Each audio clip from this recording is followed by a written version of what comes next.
అందరికీ నమస్కారం. నేను మీకు వినిపించబోయే కథ కథామంజరిలో నుంచి ఒక చిన్న కథ. కథామంజరి ఇది వేరు రచయితల 10 కథల సంకలనం. సంకలనకర్త మాలతీ చందూర్ గారు. ఇందులో నుండి మీకు వినిపించబోయే కథ శ్రీ విశ్వనాథ సత్యనారాయణ గారు రచించిన విశ్వనాథ వారి చిన్న కథలు. అందులో నుండి ఏమి సంబంధము. భరతమాత ప్రెస్ ఆధ్వర్యంలో దక్షిణ భాషా పుస్తక సంస్థ వారు ప్రోత్సహించిన తొలి ప్రచురణ. అయితే ఈ కథను చెప్పే ముందు ఒక చిన్న మనవి.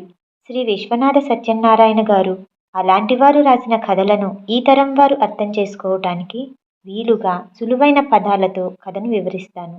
పద్య భాషలో సంస్కృత పదాలతో ఉన్న ఈ కథ అర్థం కాని ఘటనా సంఘటనలు కానీ ఏవి మార్చే హక్కు నాకు లేదు.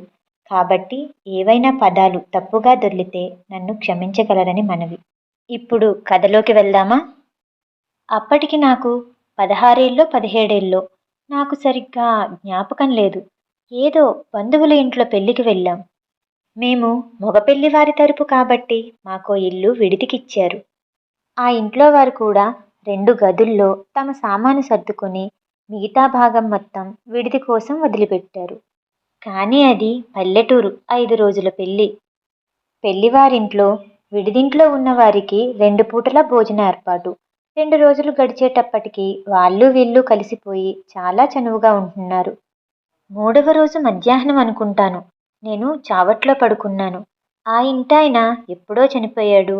ఆయన భార్య కూతురు ఆ ఇంట్లో ఉంటున్నారు. మగపిల్లలు ఉన్నారు. వాళ్ళు చదువుకోటానికనుకుంటా వెళ్ళారు. ఊళ్ళో లేరు. ఈ 2 రోజులు బట్టి నేనిక్కడ ఉంటున్నానేమో వాళ్ళకి నేనెవరో బాగా తెలిసింది. నేను చదువుకుంటున్నానని, మాకు తిండికి బట్టకి లోపం లేని సంసారమని ఆవిడికి తెలిసింది. సామాన్యంగా మన ఇళ్లల్లో ఆడవాళ్ళు భర్తలు పోయిన తర్వాత భారతమో భాగవతమో భక్త విజయమో ఇలాంటి గ్రంథాలు చదువుకుంటూ కాలక్షేపం చేస్తారు. నేను కంఠమెత్తాను అంటే పద్యం శ్రావ్యంగా చదవటం అన్నది నాకు బాగా తెలుసు. అందుకే అనుకుంటా నేను తెలుగు పుస్తకాలతో పరిచయం కలవాన్ని అని తెలియడం మూలంగా నేనంటే ఈ 2 రోజుల్లో కొంచెం అభిమానంగా ఉంది. ఆవిడ కూతురు అప్పటికే 10 ఏళ్ల పిల్ల. పొడగరి, చిదిమి దీపం పెట్టుకోవచ్చు. తల్లి మాత్రం చాలా భారీ మనిషి. ఆ అమ్మాయి కూడా పెద్దదైతే తల్లిలా అవుతుందేమో మరి. పెద్ద కళ్ళు, గుబురుగా పెరిగిన నల్లని కనుబొమ్మలు. భగవంతుడు సౌందర్యం అంటే ఇదే అని చేసి చూపెట్టినట్లుగా ఉంది ఆమె మొహం. కానీ ఆ పిల్లని చూసి నేనెంత సంతోషించానో మనసులో అంత దిగులు పడ్డాను. మా నాయనగారు నాకు 10వ ఏటనే పెళ్లి చేశారు. ఆ మధ్యాహ్నం సావిట్లో పడుకొని ఉండగా ఆ తల్లి కూతురు ఇద్దరూ వచ్చారు. ఆ తల్లి నన్నేమైనా పద్యాలు చదవమన్నది. నేను చదివాను. ఆవిడ చాలా సంతోషించింది. ఆ కూతురు మాత్రం ఎంత అందగత్తో అంత చిలిపి పిల్ల. ఆ పిల్ల నాతో సరాగాలాడటం మొదలుపెట్టింది. అప్పటికి ఎదిగని వయసుతో సుందరంగా భావించే రోజులవి. ఏంటో మరి ఆ పిల్ల దగ్గరికి వస్తే పరాచికాలాడితే అప్పుడు నా శరీరమంతా పులికించిపోయేది. ఆ రోజున పెళ్లితంతు గురించి మాట్లాడడం కోసం పెళ్లి వారందరూ ఇంట్లోనే ఉన్నారు. మేం ముగ్గురమే విడిదిలో ఉన్నాము. ఆ పిల్ల చేసిన కుంటి పనులన్నీ ఒక్కో విషయం లీలగా జ్ఞాపకం వస్తుంది. నేనేమో చిన్నప్పటి నుండి బస్తీల్లో చదవటం మూలంగా పల్లెటూరి విషయాలు నాకంతగా తెలియవు. అన్ని మొక్కలు చెట్లు కాయ పండు అన్నీ తెలుసు. కానీ సీమ మిరపకాయ మాత్రం నాకు తెలియదు. అది సరిగ్గా గండు చీమంత పరిమాణంలోనే పండుతుంది. ఆ పిల్ల ఒకసారి వాళ్ళ దొడ్లో నుంచి పండిన సీమ మిరపకాయ తెచ్చి నాకిచ్చి ఇది తియ్యగా ఉంటుంది తిను అని చెప్పింది. ఇంకా తెలివిగా ఏం చేసిందనుకుంటున్నారు? తొడిమె లేకుండా తెచ్చింది. ఏదో తీపి పండులే అనుకొని నేను తిన్నాను. కారం, కళ్ళ వెంట నీళ్లు, ఆపసోపాలు, చెవుల్లో నుంచి పొగ రావటం. నేనింత బాధ ఎప్పుడూ పడలేదు. ఆ పిల్ల నవ్వటం, తల్లి చిరునవ్వుతో చూడటం నా మనసులో కొంత సిగ్గు వేసింది. నేను కారంతో బాధపడుతుంటే ఆ పిల్ల సంతోషించటం నాకు కొంచెం కోపం తీసుకొచ్చింది. కానీ ఆ సిగ్గుని కోపాన్ని అణిచిపెట్టి నేను కూడా అదంతా ఒక సరదాలాగా నటించక తప్పలేదు. నాకు వివాహమైందని మా అమ్మగారి మాటల వల్ల ఆవిడికి తెలిసింది. ఆవిడ, అయ్యో అలాగా, మా అమ్మాయిని మీరు చేసుకుంటారనుకున్నానే అని తన ఆలోచనని చెప్పింది. ఇక 5వ రోజున పెళ్లి జరిగింది. మా దారిన మేం వచ్చేశాము. తరువాత ఏడాదికో రెండేళ్లకో నా భార్య కాపురానికి వచ్చింది. అయినా సరే పెళ్లిలో చూసిన పిల్ల గురించి 5, 6 ఏళ్లు తలుచుకుంటూ ఉండేవాడిని.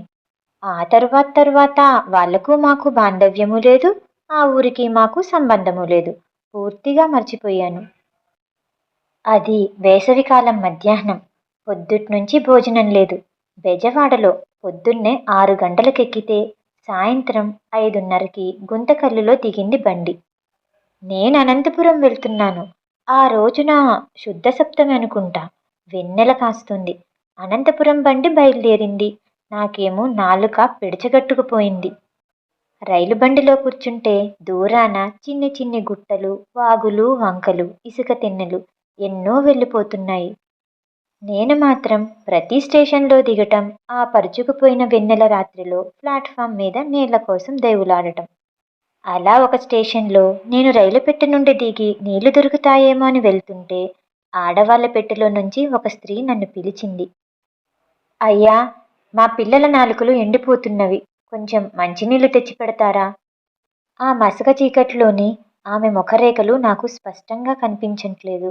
స్థూలంగా చూస్తే చాలా అందకత్తెలా అనిపించింది. సరే, నేను మంచినీళ్ల కోసమే వెళ్తున్నాను. దొరికితే తెస్తాను అని నేననగానే ఆమె దగ్గర ఉన్న మరచెంబు నా చేతికిచ్చింది.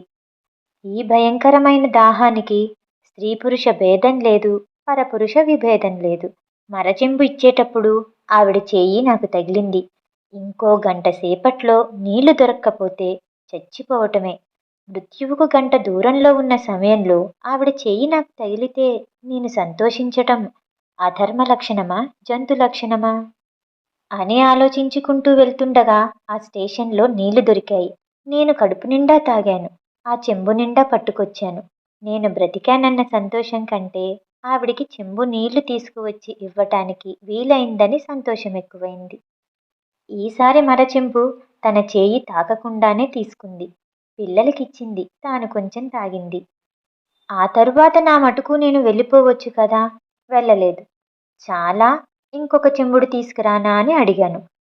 నేను నీళ్లు తెచ్చిపెట్టానన్న కృతజ్ఞత ఆమె మొహంలో ఉంది. ఆ కృతజ్ఞతతోనే ఇంకా అక్కర్లేదని చెప్పింది. మొదటిగా ఆమె సౌందర్యమే నన్ను ఆకర్షించింది. కానీ తరువాత ఆమెను ఎక్కడో చూసినట్లుగా అనిపించింది. ఇదివరలో ఒకరిని ఒకరం చూసుకున్న వాళ్ళమైతే ఆమెకి కూడా అలాగే అనిపించాలి కదా. అదీ కాకుండా అదేంటో కొందరిని చూసినప్పుడు వాళ్ళని మనం చూడకపోయినా చూసినట్లుంటుంది. అలాంటి ముఖ లక్షణాలు ఉన్న వ్యక్తిని ఎప్పుడో చూసి ఉండటం వల్ల కాబోలు. మీ దేవురు, ఎక్కడికి వెళ్తున్నారు అని అడిగితే బాగుండదు కదా. మొహం చూస్తే మాత్రం కృష్ణా గోదావరి జిల్లాల స్త్రీ వలె ఉంది అనుకుంటూ నా పెట్టెలోకి వెళ్ళిపోయానే కానీ ఆమె సుందరమైన ముఖం నా మనస్సులో ముద్రితమైంది. ఆ తరువాత 2 ఏళ్లకి ఆ ఊళ్ళో నాకు ఉద్యోగం వచ్చింది. అక్కడికి వెళ్ళి అద్దె ఇంటి కోసం తిరిగాను. చివరికి ఒక ఇంట్లో ఒక భాగం కుదిరింది. కుదిరిన రోజున సాయంత్రమే మా వాళ్ళు వచ్చారు.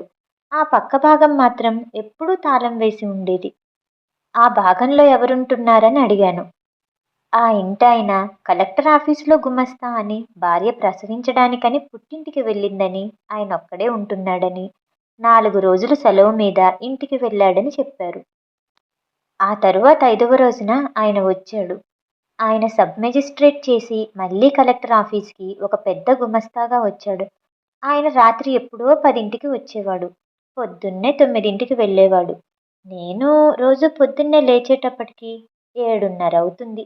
మేమిద్దరం కలుసుకొని ఎప్పుడూ మాట్లాడలేదు. పైగా ఆయన కొంచెం మెజిస్ట్రేట్ చేసి వచ్చాడని ఆయనకి కొంచెం టెక్కెక్కువ. అలా 4 నెలలు గడిచిపోయాయి. ఆయనెవరో నేనెవరో. ఇలా ఇంకో నెల గడిచింది. ఒకరోజు సాయంత్రం పూట వాకిట్లో గుర్రప్పండి వచ్చి నిల్చుంది. అందులో నుండి 3 పిల్లలు, పసిపిల్ల తల్లి దిగారు. నేను వాకిట్లో కూర్చొని ఏదో రాసుకుంటున్నాను. తలెత్తి చూస్తే ఆవిడ కనిపించింది. వెంటనే చూసి పోల్చుకోలేకపోయాను. 2 ఏళ్ల క్రిందట రాత్రిపూట రైలు పెట్టెలో ఉన్న వెలుగులో చూసిన మొహమది. ఆవిడ బండి దిగుతూనే ఇంట్లోకి వెళ్ళిపోయింది. పక్క భాగంలో ఎవరో ఉన్నారు మనకెందుకులే అనుకుందో, ఎవరో పక్క భాగంలోకి వచ్చారని భర్త చెప్పాడు. ఎంత అనుకున్నా పక్కగా ఒక మనిషుంటే తలెత్తి చూడటం మానవ సహజం కదా. ఆవిడ మెజిస్ట్రేట్ భార్య. రేపొద్దున్న ఆమె భర్త తహసీల్దార్ అవుతాడు. మనసులో ఆ అహంకారం ఉందేమో. కానీ ఆవిడ బండి దిగి ఇంట్లోకి వెళ్ళే వరకు నేను ఆవిడనే చూస్తున్నాను. భర్త కూడా ఆమె వెంటే ఉన్నాడు. నేను తన భార్య వంక చూస్తున్నానని ఆయనకీ తెలుసు. కానీ నన్ను ఏమీ అనటానికి లేదు. మనసులో మర్యాద తెలియని వాడిని అని అనుకున్నాడేమో. ఆయన నడకలో చూపులో ఒక తిరస్కృతి, నిరాధారణ. అయినా చూస్తే తప్పేంటి? ఇది మనిషి సహజ గుణం కదా. ఊరికే చూశారో దురాశతో చూశారో ఎలా తెలుస్తుంది? ఆ ఊళ్ళో బావులు పాతాళ గంగలనుకోవాలి. ఒక రోజున వాళ్ళ పని మనిషి రాలేదు. స్నానానికి పానానికి అన్నిటికీ ఆవిడే తోడుకోవాలి. మనిషి పాపం నీరస స్థితిలో ఉంది. 4 బొక్కెన్లు తోడితే గాని ఒక బిందెవ్వదు. ఆమె 2 బిందెలు తెచ్చింది. నేను ఆమెను చూసి, నేను కొంచెం కాళ్ళు కడుక్కుంటాను, బొక్కెని ఇస్తారా అని అడగ్గానే బొక్కెని వదిలిపెట్టి ఇంట్లోకి వెళ్ళిపోయింది. నేను కాళ్ళు కడుక్కొని ఆ 2 బిందెల నిండా నీళ్లు తోడి ఇంట్లోకి వెళ్ళాను. ఆ తరువాత 3 రోజులకు ఒక రోజున సాయంత్రం నేను ఇంట్లోకి వెళ్తుంటే ఆవిడ ఎదురుగా వచ్చింది. నా మీద కనులు నిలిపి చూసింది. ఆ కన్నుల్లో ఏదో గుర్తు తగిలినట్టుగా తోచింది. ఆ నీళ్లు తోడిపెట్టడం వల్ల ప్రసన్నురాలయిందో, ఆ రైలు బండిలో నీళ్లు తెచ్చినాటి గుర్తు తగిలిందో, మా అమ్మతో మా వాళ్లతో పరిచయంగా మాట్లాడటం ప్రారంభించిందట. నాకు ఆ చిన్నప్పటి రాగాలు పద్యాలు పాడటం వయసుతో పాటు పెరుగుతూ వచ్చింది. వారానికో 10 రోజులకో ఒకసారి రాత్రిపూట భోజనం చేసి పడుకొని సంగీతాలు తీస్తుండడం నాకు అలవాటు. ఒక రోజున రాత్రి అలా సంగీతాలు తీశాను. మరునాడు మీ అబ్బాయి సంగీతం పాడుతారండి అని మా అమ్మతో అన్నదట. తరువాత వారం రోజులకు పగలు నేను భోజనం చేస్తుంటే మా అమ్మ చెప్పింది. ఒరేయ్, ఈ అమ్మాయి ఎవరో నీకు తెలుసా? నీ చిన్నప్పుడు ఆ ఊరి పెళ్ళికెళ్తే నీ చేత సీమ మిరపకాయ కొరికించిందే ఆ అమ్మాయి. మొన్న ఆ అమ్మాయిని కూర్చోపెట్టి పుట్టు పూర్వోత్తరాలన్నీ అడిగాను. ఈ అమ్మాయి తమ్ముడు ఇప్పుడు మన ఊళ్ళో ఉద్యోగం చేస్తున్నాడట. మన ఇంటి పక్కన 2 ఇండ్ల అవతల ఉన్న రామారావు గారింట్లో అద్దెకున్నారట. వాళ్ళమ్మ కూడా నాకులాగే ముసలిదైపోయిందంట. నిన్నెక్కడ చూశానా అని ఆ అమ్మాయి అనుకుందంట. నీవు సంగీతం పాడిన తర్వాత ఆ అమ్మాయికి సరిగ్గా తెలిసిందట. ఆ చిన్నప్పుడు నీవు పాడిన పద్యమే సరిగ్గా అట్లాగే పాడావట. అప్పుడు చప్పున ఆ అమ్మాయికి జ్ఞాపకం వచ్చిందట. మా అమ్మ చెప్పిన మరునాడే వాళ్ళు ఇల్లు ఖాళీ చేసి వెళ్ళిపోయారు. ఆ రోజున నేను ఊళ్ళో లేను. వాళ్ళాయనకి తహసీల్దారీ వచ్చింది. ఆ తరువాత 3 ఏళ్లకి నేనా ఊళ్ళో ఉద్యోగం మానేసి మా ఊళ్ళో చేరాను. ఆవిడ తమ్ముడు అతని సంసారం ఆ రావుగారింట్లోనే అద్దుకుంటున్నారు. వాళ్ళ కబుర్లు రోజూ చెప్పుకుంటూనే ఉంటాం. తర్వాత తెలిసిందేమంటే ఆ అమ్మాయి మళ్ళీ కడుపుతో ఉందని. తమ్ముడు అక్కగారిని పురిటికి తీసుకొస్తాడని. 5వ నెల కుదరలేదు, 7వ నెల పడలేదు, 9వ నెల వచ్చింది. తల్లిపోరు పడలేక తీసుకొచ్చాడు. ఆ అమ్మాయి ప్రసవించే రోజులవి. 3వ రోజు రాత్రి ఆ అమ్మాయికి నొప్పులొచ్చాయని డాక్టర్ని తీసుకొచ్చారని ఆ రోజు రాత్రి ఎలాగో గడిచిందని చెప్పారు. తర్వాత 2 రోజులు చాలా కష్టంగానే గడిచాయి.